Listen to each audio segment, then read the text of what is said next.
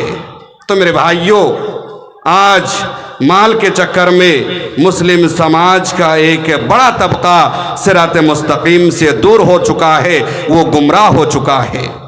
اللہ رب العزت کا فرمان ہے، یا ایھا الذین آمنوا لا تلہکم اموالکم ولا اولادکم عن ذکر اللہ، اے مومنو، تمہارے مال و دولت، تمہارے آل و اولاد تمہیں اللہ کے ذکر سے غافل نہ کر دے۔ وَمَنْ يَفْعَلْ ذَلِكَ فَأُولَٰئِكَ هُمُ الْخَاسِرُونَ، اور جو شخص ایسا کرتا ہے وہ خسارہ اٹھانے والوں میں سے ہے، نقصان اٹھانے والوں میں سے ہے۔ تو میرے بھائیوں، آج مسلم سماج کے اندر ایک بڑی تعداد وہ مال کے فتنے میں پڑ چکی ہے، اور وہ مال و دولت کے فتنے میں وہ تباہ و برباد ہو گیا، اس کی دنیا بھی برباد ہو گئی اور اس کی آخرت بھی برباد ہو گئی۔ میرے بھائیوں، آج کی اس تقریر کے ذریعے میں آپ سامعین تک دنیا کی حقیقت کو بھی واضح کرنا چاہوں گا۔ جس دنیا کو ہم لوگوں نے حاصل کرنے کے لیے اپنی آخرت کو برباد کر دی، جس دنیا کو حاصل کرنے کے لیے ہم لوگوں نے اپنی اخروی زندگی کو برباد کر دی، تو میرے بھائیوں، آخرت کے مقابلے میں دنیا کی زندگی کی کوئی حیثیت نہیں ہے، آخرت کے مقابلے میں دنیا کی زندگی بے حیثیت ہے۔ میرے بھائیوں، دنیا کی حقیقت کو واضح کرنے کے لیے سب سے پہلے میں چند دلائل قرآن سے پیش کرنا چاہوں گا۔ اللہ رب العزت کا فرمان ہے، اَرَضِیتُم بِالْحَیَاةِ الدُّنْیَا، لوگو تم آخرت کے مقابلے میں دنیا کی زندگی سے راضی ہو گئے، تم آخرت کو بھول گئے اور دنیا کی زندگی سے راضی ہو گئے۔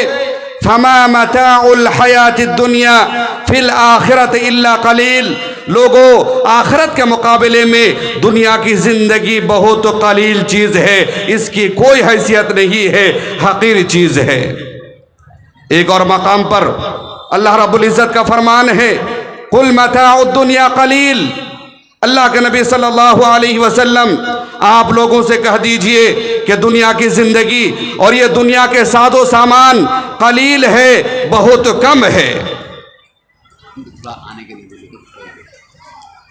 میرے بھائیوں، جو لوگ پنڈال کے سامنے کھڑے ہیں براہ کرم پنڈال کے نیچے تشریف لائیں اور بیٹھ جائیں۔ قرآن و حدیث کی باتیں ہو رہی ہیں میرے بھائیوں۔ آپ لوگ خوش نصیب ہیں کہ اللہ رب العزت نے آپ لوگوں کو توفیق سے نوازا اور آپ لوگ یہاں تک تشریف لائے، لیکن میرے بھائیوں آپ جلسے میں شریک ہو کر بھی آپ پنڈال سے باہر ہیں، یہ بہت افسوس کی بات ہے۔ تو اللہ رب العزت نے قرآن حکیم کے اندر واضح طور پر فرما دیا کہ بل تؤثرون الحیات الدنیا والآخرۃ خیر وابقیٰ۔ لوگو تم دنیا کی زندگی کو ترجیح دے رہے ہو، حالانکہ آخرت کی زندگی بہتر ہے اور بقا رہنے والی ہے۔ سورہ حدید کے اندر اللہ رب العزت نے دنیا کی زندگی کی حقیقت کو واضح انداز میں بیان فرما دیا ہے۔ چنانچہ اللہ رب العزت کا فرمان ہے اعلموا، لوگو جان لو، ایک بات کان کھول کر سن لو، انما الحیات الدنیا لعب ولہو وزینہ وتفاخر بینکم وتکاثر فی الاموال والاولاد۔ لوگو دنیا کی زندگی محض کھیل ہے، کود ہے، تماشا ہے، یہ زیب و زینت کی چیزیں ہیں۔ وَتَفَاخُرٌ بَيْنَكُمْ، اور آپس میں ایک دوسرے پر فخر کرنے کی چیز ہے۔ وَتَكَاثُرٌ بَيْنَكُمْ، اور آپس میں ایک دوسرے سے آگے بڑھ جانے کی کوشش کرنا ہے مال و دولت میں۔ یہ ہے دنیا کی زندگی کی حقیقت، کہ دنیا کی زندگی محض کھیل کود ہے، تماشا ہے، زیب و زینت ہے، اس سے زیادہ کچھ نہیں ہے۔ وَتَفَاخُرٌ بَيْنَكُمْ، اور تمہارا آپس میں ایک دوسرے پر فخر کرنا۔ وَتَكَاثُرٌ فِي الْأَمْوَالِ وَالْأَوْلَادِ، اور تمہارا آپس میں ایک دوسرے پر مال و دولت میں سبقت کرنے کی کوشش کرنی ہے۔ اب میں چند دلائل احادیث نبویہ سے پیش کرنا چاہوں گا دنیا کی حقیقت کو واضح کرنے کے لیے۔ سنن ترمذی کی روایت ہے، اللہ کے نبی صلی اللہ علیہ وسلم کا فرمان ہے ما الدنیا فی الآخرہ الا مثل ما یجعل احدکم اصبعہ فی الیم فلینظر بما یرجع۔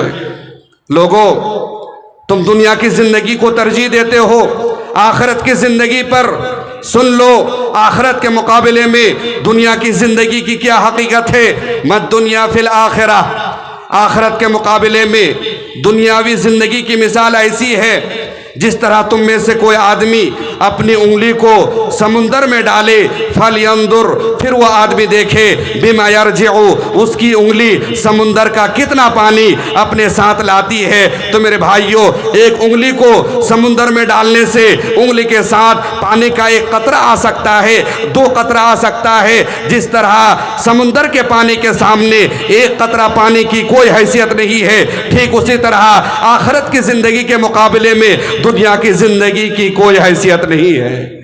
لیکن افسوس کی بات یہ ہے کہ آج مسلم سماج کے اندر ایک بڑی تعداد ایسی ہے جو آخرت کی زندگی پر دنیا کی زندگی کو ترجیح دیتے ہیں، اور وہ دنیا کی زندگی کو سنوارنے کے لیے اپنی اخروی زندگی کو برباد کرتے ہیں۔ تو میرے بھائیوں آپ روزی کی فکر نہ کریں، رب نے روزی کی ذمہ داری لی ہے۔ آپ اپنی آخرت کی فکر کریں، رب نے آپ کی آخرت کی ذمہ داری نہیں لی ہے۔